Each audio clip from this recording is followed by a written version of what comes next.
ng GC, ano. Ayun na siya. Ayun na siya. Wow.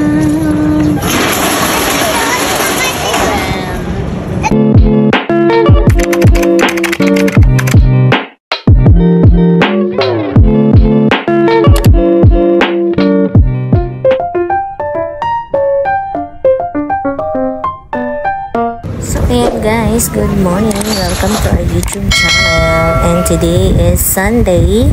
Nandito kami ngayon sa GC Battery Shops and e-bike accessories dito sa Gentry. Actually, located lang siya. Tapat lang siya ng General Trias City Park.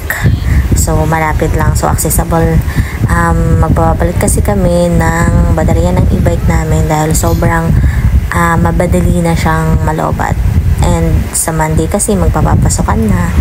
Mag-start na ng pasukan. Kaya, kailangan na namin palitan talaga yung baterya. So, let's go guys!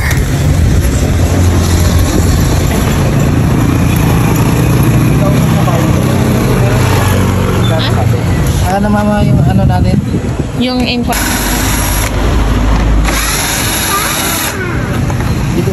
Yan yung luma naming battery ng e-bike namin. And then, papalitan ko siya ng 48 volts, 25 each. Malaking discount din naman kahit papano kasi doon sa binila namin ng e-bike, doon sa Waymaker. Bali, kinanbast ko siya. Yung 28 volts, 25 VH is nag-rate siya sa akin ng 5.9. Swap din yun. Eh, samantala dito kay Kuya, 3.9 lang siya. Swap din.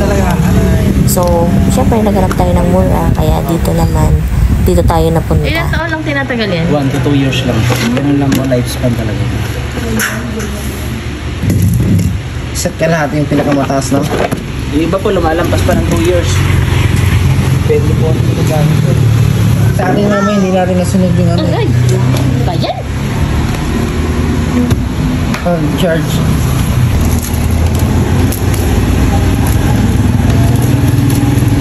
Pero kahit 6 hours, kahit nag-blink pa, okay na yun. Oh. Kasi sabi naman lang overcharge. Baling kulang, wag lang. Ang ingatan dyan yung overcharge, no? Sa atin kasi palaging overcharge eh.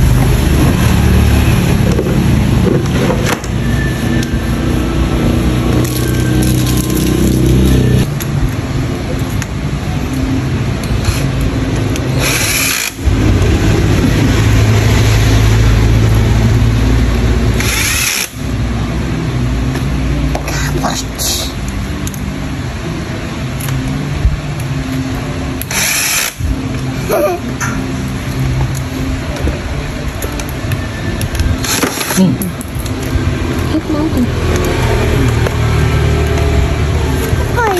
Wala. Madami pa lang. Pag Sunday pala, hindi palagi kayo nagbubukas, no? Minsan sarado. At hindi po kami pagkaan eh. Pero every Sunday nagbubukas sa'yo? Nagbubukas dito.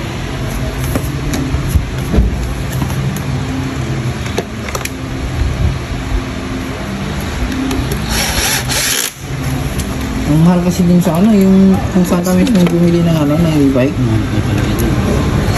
Hindi nga may nakapag-dano sa akin na dito daw kayo pumunta eh. Pero baka yung brand naman ganun din. Baka yung loaded. Hindi, mahal talaga yung ano.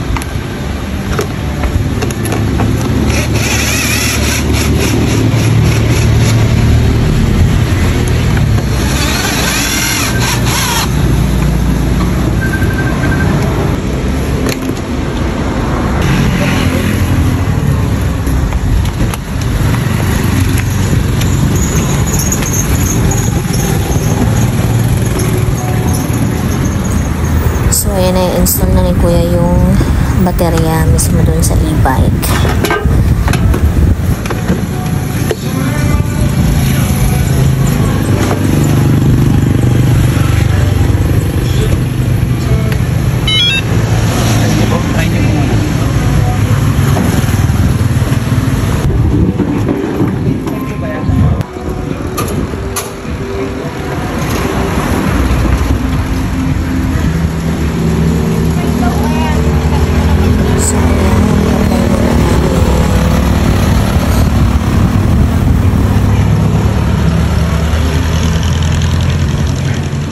mo mata.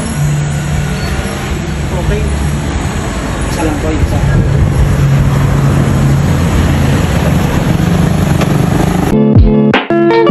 So, parang okay na siya. So far, so good. So, uwiin na.